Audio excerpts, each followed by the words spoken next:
Yeah, I think what we're seeing here is a little bit of an attempt to up the pressure on Russia as Trump tries to push the Ukraine-Russia war towards some sort of conclusion, some sort of negotiation process. The sequencing here is a bit unusual. Obviously, we've seen Trump meet with Zelenskiy last week. He had a call with Putin the day before and then started saying some of the things that he did about sort of walking back some of the pressure that he had been talking about putting on Russia.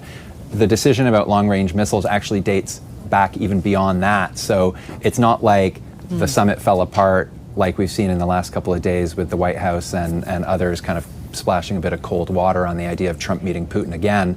And then now we have this missile decision, and then we have Bessent talking about more Russian sanctions. The sequencing is a bit all over the place here, but what we're seeing is some sort of coordination of ratcheting up some pressure on Russia as the Trump administration just gets frustrated with the not being able to conclude this the way that they concluded the Gaza negotiations between Israel and Hamas. Realistically, though, Ian, does it mean that there could be an end to this conflict in the coming weeks, months, days?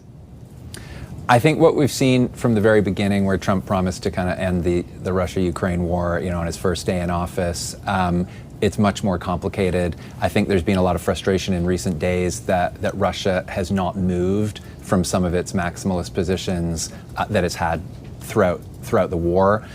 Russia is already under significant sanctions, and Ukraine has already been striking inside Russia, in some cases sending ground troops into Russia and taking territory. So it's unclear exactly how much impact these things will have, but you can imagine the White House believing that at least doing some of these things will up the leverage they have with Putin, who is obviously in some ways just buying more time because they have significantly more resources than Ukraine, and obviously Europe is running out of money in some ways on this issue, and the U.S. has long been running out of patience for that war as well. Ian, just to wrap up real quickly, so the sticking point is President Putin or what? It depends who you ask. I think there's obviously he's not relaxing any of his aims. Europe wants the U.S. to go harder, and Trump is trying to find some middle ground here where he can get a deal, and he thinks, punishing Putin too harshly will keep him away from the negotiating table for a deal Trump wants really badly. Yeah. Yeah.